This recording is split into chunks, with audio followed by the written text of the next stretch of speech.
Na mtazamaji wa Kawabe Media, karibu kwenye mbilinge za kimichezo.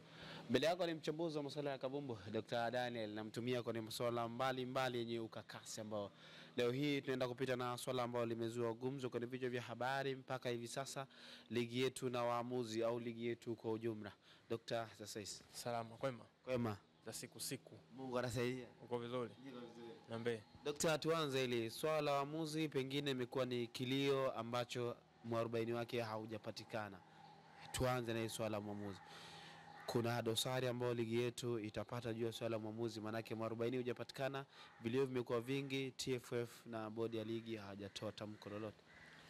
Swala la waamuzi ni kilio cha kila, sio Tanzania tu. Hata Uingereza wapi, kwa yani sehemu yoyote ambacho kuna mpira wa miguu unakuwa unachezwa, waamuzi wanakuwa nao ni binadamu of course. Lakini kwetu hapa kumekuwa kuna dosari chache ambazo kila mtu anajaribu kuona kwamba bwana timu fulani inabebwa, lakini hivi vitu vimekuwa vikitokea kwenye kila timu. Nadhani kwa timu kubwa ambazo sasa zinakuwa zina mostly Yanga, Simba na Azam, wanasema kwamba timu fulani inabebwa sana na waamuzi kuliko timu nyingine. Mimi naona kwamba timu zote zimenufaika na maamuzi mabaya ya waamuzi katika baadhi ya nyakati tofauti.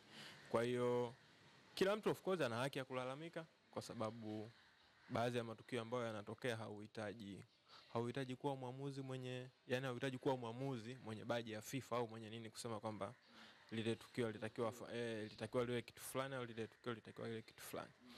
Lakini pia ni kwa sababu tuna advantage ya kuona yale matukio yanakuwa tunaweza kuyaona tena na kuyaona tena, lakini mwamuzi yeye anakuwa na sekunde kadhaa tu za kufanya maamuzi. Kwa hiyo kuna vitu viwili vinakusisi ambao tunaona matukio kurudia tunakuwa tuna advantage kubwa, lakini kwa mwamuzi sometimes anakuwa hana advantage kwa sababu anatakiwa aamue on spot baada ya kukiona kile kitu. Unaamini virabu vyetu viwili hivi vikubwa vinanufaika sana na waamuzi kuzidi virabu ambao viko madaraja ya kati?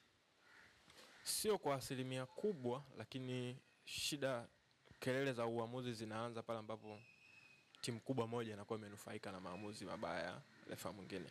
Lakini kuna timu ndogo kwa mechi za kawaida za ligi, maamuzi wamekuwa wakifanya maamuzi mabaya kabisa. Kuna sehemu unaona kabisa hii sio penalty imewekwa. Lakini kwa sababu zile timu zina fan base ambao wanaweza zikapaza sauti ikasikika? No. Zile timu zipo kwenye mbio za ubingwa? No. Zile timu zinakuwa maarufu zikicheza na Simba na Yanga. Kwa hiyo mara nyingi Simba na Yanga wao wanakuwa maamuzi mabaya yakitokea yanakuwa yanaonekana sana kwa sababu watu wengi wanakuwa wanafuatilia. Lakini kuna timu nyingine nyingi tu za daraja la kati ambazo na zenyewe zimepitiwa na hivyo visanga vya waamuzi mara nyingi zaidi, lakini hawawezi kupaza sauti kwa sababu hakuna watu wengi ambao wanawafuatilia. Hapo kwenye swala la waamuzi likazua na mijadala nje.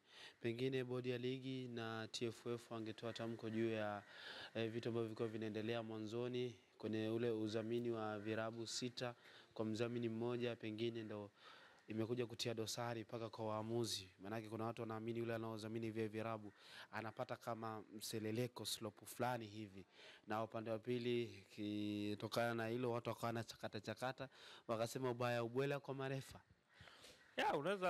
Unaruhusiwa kuzungumza hivyo, lakini ukiangalia kwa ubora wa hizi timu zetu kubwa mbili na timu ambazo zinakuwa zinashindana nazo, hata kama wangekuwa huyo mdhamini adhamini timu 5 au ingekuwa chance ya zile timu kupata matokeo mbele ya Simba na Yanga ni ndogo sana kulingana na ubora wa hizi timu mbili ukilinganisha na timu nyingine ambazo zinakuwa zinacheza hivyo.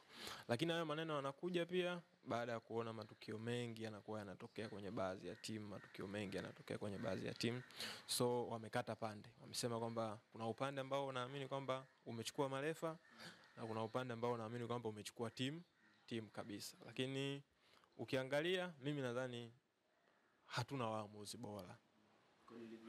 Kwenye ligi yetu tuna waamuzi bora baadhi, lakini asilimia kubwa ya wengi wanakuwa sio waamuzi bora ambao tunaweza tukasema wanaweza kuamua mechi katika standard zile ambazo tunazitegemea sisi, kwa sababu tunakuwa tunalinganisha maamuzi yanayofanyika katika ligi yetu na maamuzi ambayo yanafanyika katika ligi za wenzetu, ndio. Lakini ubora wa marefali wa ligi za wenzetu na ubora wa marefali wetu vinalingana? Unakuta sio sahihi. Unakuta marefa wetu wengi kwanza hata kuaminiwa na CAF kupewa hizi mechi kubwa kubwa za Champions League, shirikisho, unakuwa uwezi kuona, ni wachache sana. Hiyo inakuelezea ubora wa marefa tulionao, hiyo pia inakuelezea jinsi gani waamuzi wetu wanafanya maamuzi uwanjani. Kwa sababu CAF wenyewe wanakuwa wanafuatilia kuona unachezeshaje mechi, maamuzi gani unafanya, unakuwaje ndani ya mchezo, mpaka waamue kwamba unaweza kuchezesha mechi za aina fulani, maana yake ubora wako unakuwa umeenda juu. Sisi tuna waamuzi wachache ambao wamekuwa wakiaminiwa na CAF, aidha kuchezesha au kuwa makamisa, force official na maanisha. Yes, wamekuwa ni baadhi lakini sio wote. Ila asilimia kubwa tumekuwa tunapambana nao sisi tu humu ndani kwa ndani. Nao ni binadamu sometimes, lakini kuna moment unaweza ukasema kwamba ubora wao bado, yani ubora wa waamuzi tulionao hauendani na ubora tulionao sisi kichwani. Yani waamuzi tunaotegemea waamue kile ambacho tunategemea waamue katika ile level, sio walichonacho kichwani kwamba wanaweza kukiamua wao. Kwa sisi tunategemea quality kubwa zaidi, lakini wale ambao wanatakiwa kutupa quality yao iko chini. Kwa lazima utaona hilo gap. Na hilo gap ndio linaleta hizi kelele zote tunazoziona sasa. Na hizi kelele watu wanajiuliza kwa nini bodi ya ligi haitoi tamko juu ya kelele hizi zinazoendelea.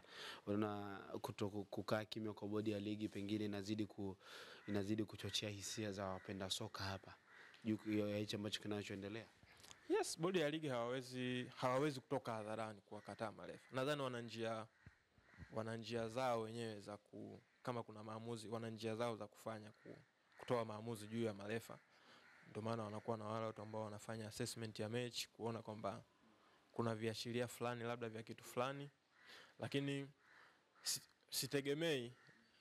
sitegemei kuwaona bodi ya ligi eti wanatoka hadharani wanasema marefa wetu sisi ni wabaya, au TFF wanatoka hadharani wanasema kwamba marefa wetu sisi ni wabaya. Maana yake ukisema hivyo, maana yake unamaanisha kwamba maamuzi yote yaliyotolewa kwenye ligi nzima maana yake ni batili. Hata hizo level ambazo tumesema tumefika ligi ya ubora kwa kiasi gani kwa level za Afrika, maana yake tunakuwa hatufiki kwa sababu maamuzi ya kiwanjani yote yamekuwa ni batili. Yes, kwa hiyo sitegemei kuona TFF wakitoka na kusema kwamba tuna waamuzi wabaya, au bodi ya ligi kusema tuna waamuzi wabaya, lakini nadhani watakuwa na njia zao ambazo wanaweza kufanya kurekebisha baadhi ya makosa ambayo waamuzi wanakuwa wanafanya. Shukrani.